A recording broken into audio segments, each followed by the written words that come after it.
Hi, I'm Liz Wainger, and welcome to Prism of Value, where I share tips and insights on how you can bring your business to life through more effective communication.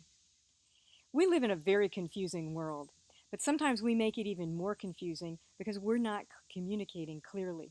Let me give you an example.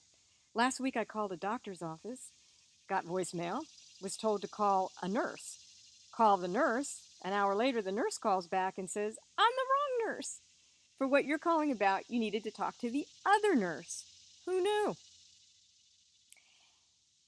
But think about how much more simple that would have been if they'd just told me on the original voicemail who to call for what.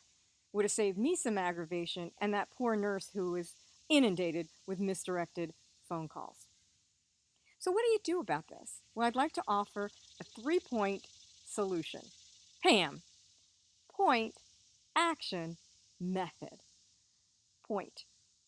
Be very purposeful. Why are you communicating?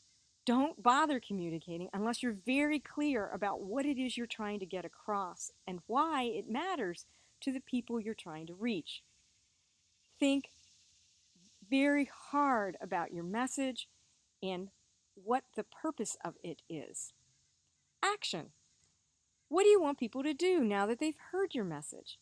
Are they to be inspired? Are they to buy a product? Are they to donate money? Whatever it is, what is it that you want them to do, and why would they want to do it after hearing your message? And finally, method. How should they go about acting on what you've asked them to do?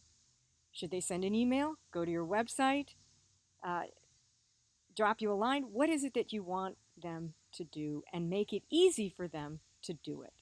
PAM. By following PAM, you'll most likely be more effective and prevent aggravation for you and the people you're trying to reach. And for more tips on how you can be a more effective communicator, visit my website at www.waingergroup.com.